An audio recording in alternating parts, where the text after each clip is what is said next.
सुबह 11 बजे का कोरोना बुलेटिन आप देख रहे हैं। न्यूज़ 18 पूरे भारत से लगातार कोरोना वायरस से जुड़ी खबरें आप तक पहुंचा रहा है। देश में 21 दिन का लॉकडाउन है। आप भी नियमों का पालन करें और खुद को सुरक्षित रखने के लिए घर पर ही रहें। न्यूज़ 18 इंडिया हर घंटे कोरोना बुलेटिन भी आप तक पहुंचा रहा है। देश भर में पिछले 24 घंटों में कोरोना पॉजिटिव के 328 और मामले सामने आए हैं। इसके साथ ही देश में अब कोरोना पॉजिटिव मरीजों की संख्या 1965 हो गई है और ये जानलेवा वायरस देश भर में अब तक 50 लोगों की जान भी ले चुका है। हालांकि 151 लोग अस्पतालों से ठीक होकर घर भी जा चुके हैं, लेकिन 24 घंटों में एक साथ 328 और मरीजों का बढ़ना चिंताजनक है। रवि हमारे साथ जुड़े हुए हैं। रवि, अब हम जिस तरीके से देख रहे हैं ये आंकड़े बढ़ रहे हैं और इसी का डर था कि आंकड़े नहीं बढ़ने चाहिए। अब क्या कदम उठाए जा रहे हैं एहतियातन? देखिए, कदम तो लगातार उठाए जा रहे हैं सरकार की तरफ से। 328 का जो आपने आंकड़ों का जिक्र किया, कल दोपहर के वक्त जो आंकड़े जारी हुए थे, इसके बाद रात में हुए और अब से थोड़ी देर पहले हुए, अगर हम कल दोपहर से कैलकुलेट करें और अब तो 328 आंकड़ों में बढ़ोतरी हुई है। लेकिन अगर हम मरने वालों की बात करें तो 12 नए ऐसे केस आए हैं, यानी कि 12 लोगों की जान गई है इस कोरोना वायरस के चलते। सरकार की तरफ से और आईसीएमआर की तरफ से भी यही कहा जा रहा है। मेरी कुछ अधिकारियों से भी बात हुई है, क्योंकि 14 दिन का पीरियड होता है और अगर किसी के अंदर सिम्टम आता है तो सिम्टम आने में काफ़ी देरी लगती है, तो ये आंकड़े बढ़ना वाजिब है। लेकिन इसमें ये एक चीज़ और भी ऐड कर दूं कि दिल्ली में जो निजामुद्दीन का मामला था, उसकी वजह से लगातार जो आंकड़ों में बढ़ोतरी हुई है कि वहाँ पर जो कार्यक्रम हुआ और उसके बाद देश के कई हिस्सों में वो लोग गए और उसकी वजह से आंकड़ों में लगातार बढ़ोतरी हुई। और सरकार की तरफ से अभी यही कहा जा रहा है कि अब आने वाला जो एक हफ्ता है वो काफ़ी ज़्यादा क्रूशियल होगा, क्योंकि जो 14 दिन का पीरियड होता है उसको देखा जाएगा, वॉच किया जाएगा और जो स्टेप उठाए जा रहे हैं वो लगातार तो उठाए ही जा रहे हैं। लॉकडाउन के बीच नागपुर के एक शेल्टर होम में ठहराए गए लोगों ने बदइंतजामी का आरोप लगाया। प्रशासन ने वहां दूसरे राज्यों से आए लोगों को घर लौटने से रोकने के लिए खाने पीने और रहने का इंतजाम किया। लेकिन शेल्टर होम में ठहरे हुए लोगों ने आरोप लगाया कि उन्हें खराब खाना परोसा जा रहा है। कुछ लोगों ने तो वहां रखे सब्जी चावल खाने से ही इनकार कर दिया। पानी जैसा सब्जी मिल रहा है अपने को, उसमें कुछ हो ही नहीं रहा है। एक रोटी मिल जाता है, उसमें भी कुछ नहीं हो रहा है, पेट ही नहीं भरता उसमें। लोगों की शिकायत के बाद प्रशासन ने जांच के बाद कार्रवाई का भरोसा दिया। कुछ गड़बड़ है तो उसकी इंक्वायरी की जाएगी और सही में अगर खाना खराब है तो दूसरे एनजीओ के माध्यम से दिया जाएगा। नागपुर के अलग अलग इलाकों में प्रशासन की तरफ से करीब 4000 लोगों के खाने पीने और रहने की व्यवस्था की गई है।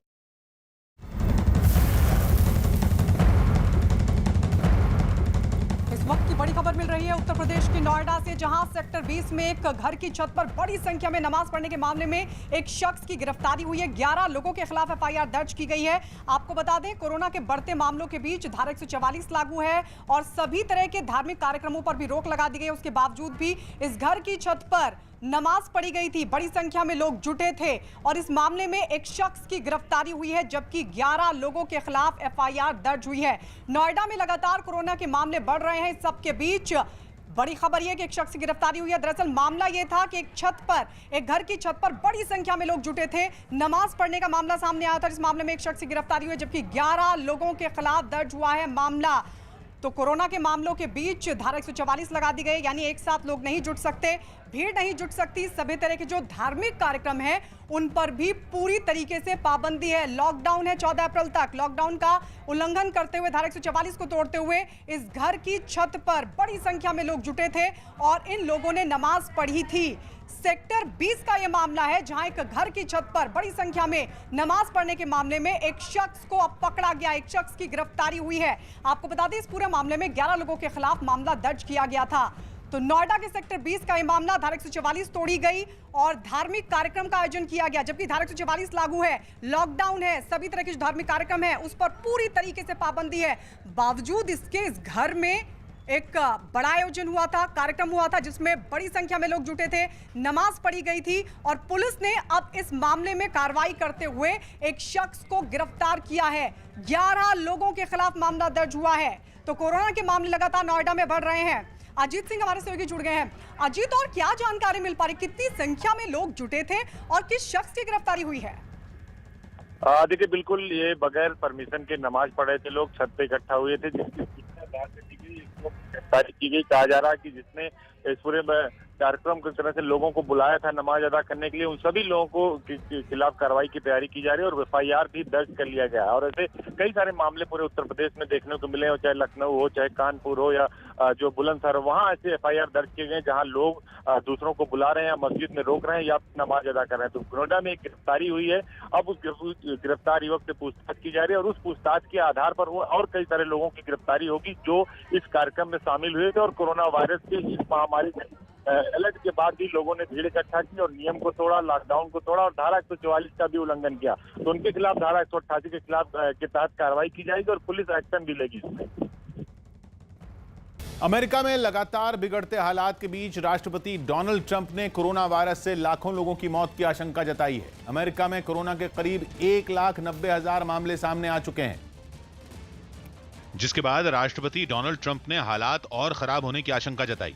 ट्रंप ने कहा कि जरूरी एहतियात बरतने के बाद भी अमेरिका में 2.5 लाख लोगों की मौत हो सकती है। 100 to 200,000, anything with a lot of people, right? And that number comes in at 1.5 to 1.6 million people, up to 2.2 and even beyond. So that's 2.2 million people would have died. Trump ने America के लिए अगले 2 हफ्ते बेहद खतरनाक और चुनौती भरे बताए। This is going to be a very painful 2 weeks. यही नहीं, अमेरिका में वेंटिलेटर समेत दूसरी चीजों की कमी की खबरें भी सामने आई हैं, जिसकी वजह से वहां आने वाले दिनों में हालात और बिगड़ने का खतरा भी बढ़ गया है। और अमेरिका के डर को इसलिए भी समझा जा सकता है क्योंकि वहां पिछले 10 दिन के अंदर ही कोरोना वायरस के 1.5 लाख से ज्यादा मामले सामने आ चुके हैं, जिसके बाद अमेरिका में कोरोना वायरस के कुल मामले 1,90,000 तक पहुंच चुके हैं। इनमें भी करीब 85,000 मामले तो सिर्फ पिछले 5 दिन के अंदर सामने आए हैं। अमेरिका में कोरोना की वजह से होने वाली मौतों का आंकड़ा भी 4,000 को पार कर चुका है। अकेले न्यूयॉर्क में ही कोरोना के 76,000 मामले सामने आ चुके हैं, जबकि वहां 1,800 के करीब लोगों की जान जा चुकी है। तबलीगी जमात के प्रमुख मौलाना साद का एक नया ऑडियो सामने आया और इस ऑडियो क्लिप में मौलाना साद ने दलील दी कि वो हर तरह की जांच में प्रशासन की पूरी मदद करेंगे। साथ ही उन्होंने ये भी कहा कि कोरोना वायरस के मरीजों के संपर्क में आने की वजह से उन्होंने खुद को क्वारंटीन कर रखा है, इसलिए वो सामने नहीं आ रहे हैं।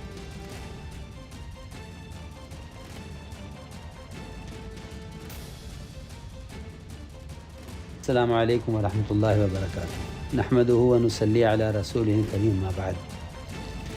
अऊज़ु बिल्लाहि मिनश शैतानिर रजीम। ज़हरल फ़साद फ़िल बर्रि वल बहरि बिमा कसबत अयदीन नास। इसमें कोई शक नहीं कि इस वक्त पूरी दुनिया में यह वबा हम इंसानों के गुनाहों का नतीजा है। इस वक्त यकीनी असबाब में दुआएँ, इस्तिग़फ़ार की कसरत, अल्लाह की तरफ मुतवज्जह होने और इनफरादी इबादत और अपने घरों में रहते हुए दावत और तालीम का अहतमाम करना है। ये अल्लाह रब्बुल इज़्ज़त के अज़ाब को हटाने का और उसके गुस्से को ठंडा करने का असल ज़रिया है। अलबत्ता ज़ाहिरी असबाब में एहतियात और तदाबीर के अख्तियार करना, जिसमें ख़ास तौर पर उलमाए हक़ की तरफ से जारी करदा हिदायत का अहतमाम करना है। नीज़ डॉक्टरों की हिदायत व इलाज का अहतमाम, हुकूमत व इंतज़ामिया का पूरा साथ देना, मसलन मजमा जमा न करना और इन हालात में हुकूमत और इंतज़ामिया की पूरी मदद करना ज़रूरी है। बंदा अज़ ख़ुद भी दिल्ली में डॉक्टरों की हिदायत के मुताबिक अपने आप को क्वारंटाइन किए हुए है। ये एहतियाती तदाबीर यकीन, तवक्कुल, ईमान बिल्लाह के हरगिज़ ख़िलाफ़ नहीं, इसलिए इन तदाबीर का इख्तियार करना ज़रूरी है। जहाँ जहाँ भी हमारी जमातें हैं वो वहाँ रहते हुए हुकूमत के क़वानीन की पाबंदी ज़रूर करें। फ़क़त वस्सलाम, बंदा मोहम्मद साद गुफ़िर अल्लाह।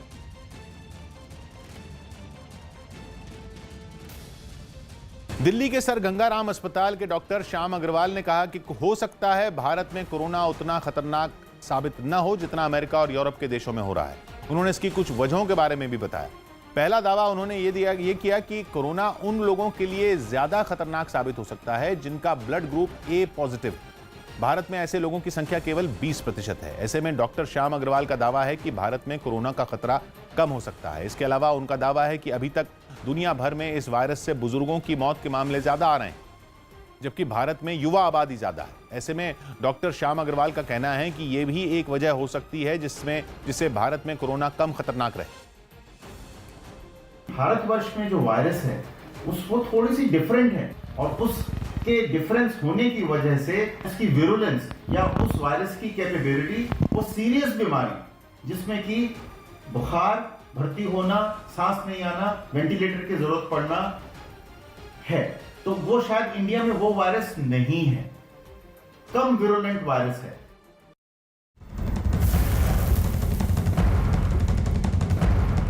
इस वक्त की बड़ी खबर महाराष्ट्र के मुंबई से, जहां पर देश का सबसे छोटा कोरोना पॉजिटिव मरीज मिला है।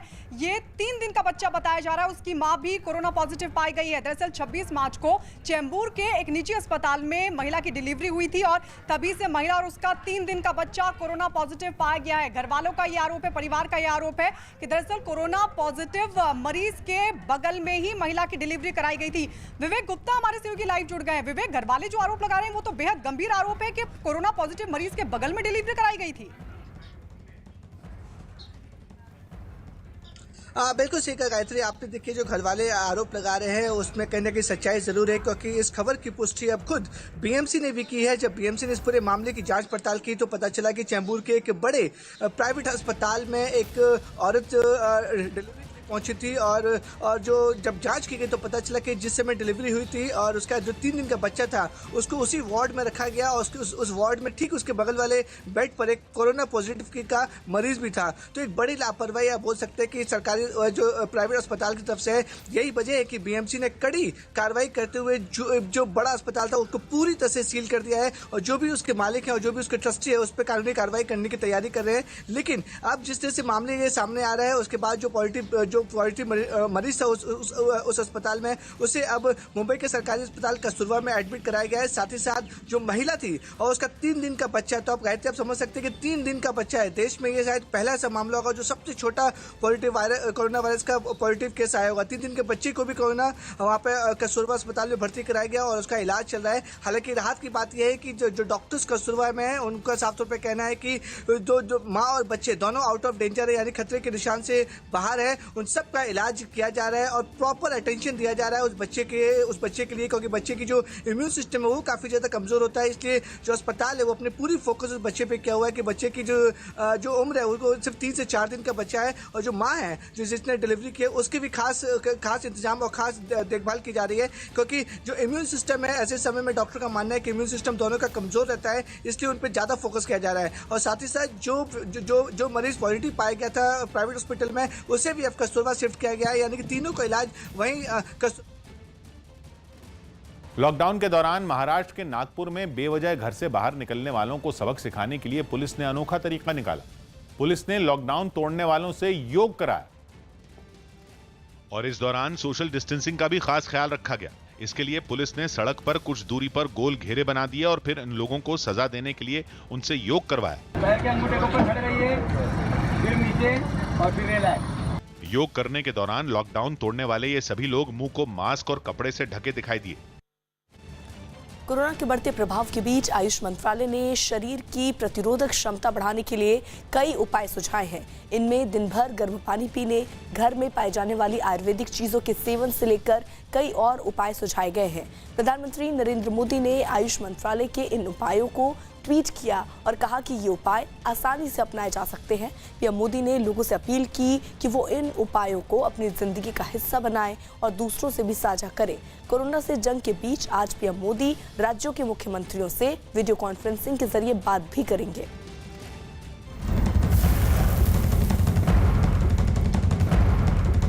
और इस वक्त की बड़ी खबर बिहार से मिल रही है। दिल्ली में तबलीगी जमात के कार्यक्रम से लौटे 160 लोगों की पहचान कर ली गई है।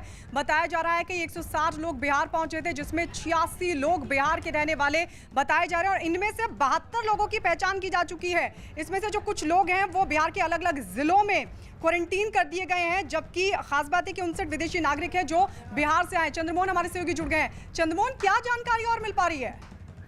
बिल्कुल, देखिए प्रशासन की तरफ से साफ तौर पर यह कहा गया है कि वहां से तबलीगी जमात दिल्ली से 160 से ज्यादा लोग बिहार पहुंचे थे, जिसमें 86 जो लोग हैं वो बिहार के रहने वाले हैं, जबकि 59 लोग जो हैं वो विदेशी हैं। जो विदेशी लोग यहाँ पर पहुंचे थे उसमें कुछ लोग पकड़े जा चुके हैं पहले, जिसमें कुर्जी से 12, पटना के कुर्जी इलाके से 12 लोग, पटना के फुलवारी इलाके से 8 लोग, बक्सर से 11 और अररिया और किशनगंज से भी लोग पकड़े गए हैं। लेकिन इस दौरान जांच के दौरान यह पता चला है कि 7 ऐसे लोग हैं जो एक ग्रुप में थे, कटिहार पहुंचे थे, लेकिन जैसे लॉकडाउन हुआ और तबलीगी जमात की बात सामने आई और जांच शुरू हुई तो वो सारे लोग लापता हो गए हैं। हालांकि एटीएस और बिहार पुलिस पूरे मामले की जांच कर रही है और जो भी विदेशी लोग यहाँ पहुंचे थे उनको आइडेंटिफाई करने की कोशिश की जा रही है कि आखिर ये लोग कहाँ गए और जो लोग पकड़े गए हैं उनके अलावा बचे हुए लोग हैं वो किन किन जिलों में हैं। तो तभी सभी बढ़ाई जा रही है और सभी जिला के अधिकारियों से भी संपर्क किया गया है।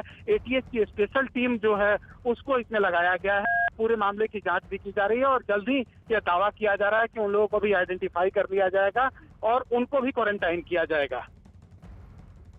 देश भर में लागू लॉकडाउन के बीच ओडिशा के बरगढ़ में पुलिस की मौजूदगी में एक जोड़े की शादी करवाई गई। बताया गया कि लड़की के घरवाले इस शादी के खिलाफ थे, जिसके बाद लड़का और लड़की दोनों थाने पहुंचे, जहां पुलिस वालों ने उनकी शादी करवा दी। इससे पहले थाने पहुंचे लड़के और लड़की को सैनिटाइजर दिया गया ताकि वो अपने हाथ साफ कर सकें। हाथ साफ करने के बाद दोनों थाने के अंदर गए, जहां कुछ पुलिस वालों की मौजूदगी में दूल्हे ने दुल्हन को मंगलसूत्र पहनाया। शादी के बाद दुल्हन ने वहां मौजूद सभी पुलिस वालों के पैर छूकर आशीर्वाद भी लिया। बदले में पुलिस ने भी दोनों को गिफ्ट के तौर पर मास्क और सैनिटाइजर दिया ताकि उन्हें कोरोना वायरस के खतरे से बचाया जा सके। इस दौरान दोनों ने एक दूसरे को बिस्किट खिलाकर अपनी खुशी का इजहार किया। पुलिस वाले जैसे हेल्प करियन, बहुत धन्यवाद। शादी के बाद दोनों मंदिर पहुंचे और बाहर से ही माथा टेक कर घर चले गए।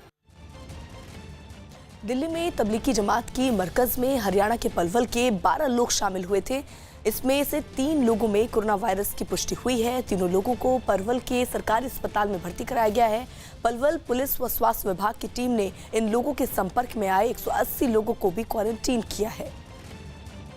चीन में कोरोना वायरस का केंद्र रहे वुहान में लॉकडाउन हटने के बाद भी लोग सावधानी बरत रहे हैं। पाबंदी हटते ही दुकानों पर खाने पीने और जरूरत का सामान लेने के लिए लोगों की भीड़ जुट गई। लेकिन इस दौरान सभी लोग बेहद सतर्क नजर आए। प्रशासन की तरफ से दुकानों के बाहर 6.5 फीट ऊंची प्लास्टिक की एक दीवार खड़ी की गई, जिससे कि लोग एक दूसरे के संपर्क में आने से बच सकें। दीवार के पास रखी कुर्सी पर चढ़कर लोग दूसरी ओर से जरूरत का सामान खरीदते दिखाई दिए। इस दौरान लोगों ने भी सोशल डिस्टेंसिंग का पूरा ख्याल रखा और सभी एक दूसरे से दूरी बनाकर कतार में खड़े नजर आए।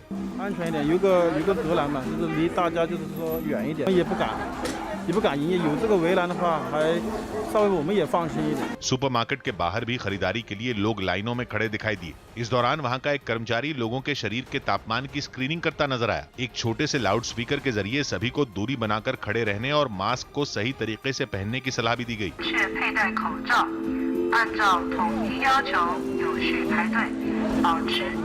चीन में अब कोरोना वायरस के नए मामले सामने नहीं आने का दावा किया जा रहा है। हालांकि अब भी वुहान में 18 अप्रैल तक लोगों के कहीं भी आने जाने पर पूरी तरह रोक है।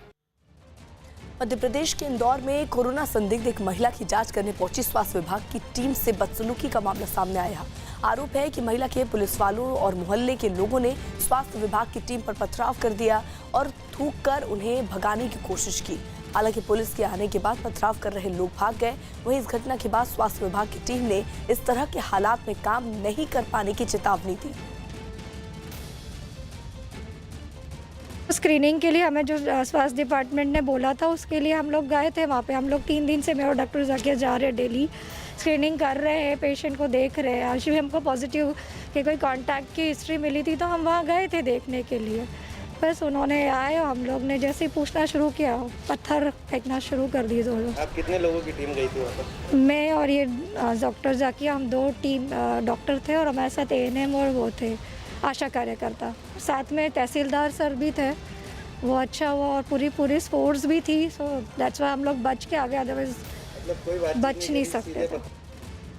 मुंबई में कोरोना वायरस के लगातार बढ़ते मामलों की वजह से शहर के कई इलाके खतरनाक जोन में आ गए हैं और उन इलाकों में वर्ली, प्रभादेवी, ताड़देव, मानखुर्द, गोवंडी और मलाड शामिल हैं। इन इलाकों को शहर के नगर निगम यानी BMC ने रेड जोन घोषित किया है। क्योंकि शहर के इन इलाकों में 10 या 10 से ज्यादा कोरोना के मरीज पाए गए हैं। रेड जोन घोषित किए जाने के बाद इन इलाकों में न तो कोई बाहर से जा सकता है और न ही वहां से कोई आ सकता है। ऐसा इसलिए किया गया ताकि कोरोना वायरस को शहर के दूसरे इलाकों में फैलने से रोका जा सके। यूपी के गोरखपुर के मेडिकल कॉलेज में कोरोना के एक मरीज की मौत होने के बाद प्रशासन हरकत में आ गया। बताया गया कि जिस शख्स की कोरोना की वजह से मौत हुई उसका इलाज पहले जिला अस्पताल में सामान्य मरीजों के साथ हो रहा था। यही वजह है कि प्रशासन ने आनन फानन में कोरोना की वजह से मरने वाले मरीज के इलाज से जुड़े डॉक्टर और दूसरे स्टाफ को क्वारंटीन कर दिया। यही नहीं, मरीज के संपर्क में आए दूसरे लोगों की पहचान कर उन्हें भी क्वारंटीन करने की कवायद तेज कर दी गई। प्रशासन ने अस्पताल के आसपास के इलाके में रहने वालों से भी खुद की जांच करने की अपील की। जो इनका अटेंड किए हैं डॉक्टर है, 6 डॉक्टर है, उनको क्वारंटीन कराया गया है। जो गाड़ी कौन गाड़ी ले आया है उन्हीं का ड्राइवर का क्वारंटीन कराया गया है। गोरखपुर में इतने ही लोग हैं, बाकी लोग वहाँ बस्ती में है ताकि इनका अंतिम संस्कार वहाँ हुआ है। फिर उनका वो बाकी लोग हैं वहाँ का जिला प्रशासन का हम लोग पूरा डिटेल दे दिए हैं और जिला प्रशासन बस्ती और जिला प्रशासन गोरखपुर दोनों मिल करके जो लिंक एस्टैब्लिश करने में कितने लोग थे वो सभी का हम लोग ट्रैक करके उन लोगों को क्वारंटीन करा। मरकज से निकले कोरोना के जिन्ने। दिल्ली में तबलीग जमात के मरकज से सभी लोगों को अब निकाल लिया गया है। देश में कहां-कहां जमाए हैं पैर। राजधानी लखनऊ में अब तक 24 लोग ऐसे हैं जो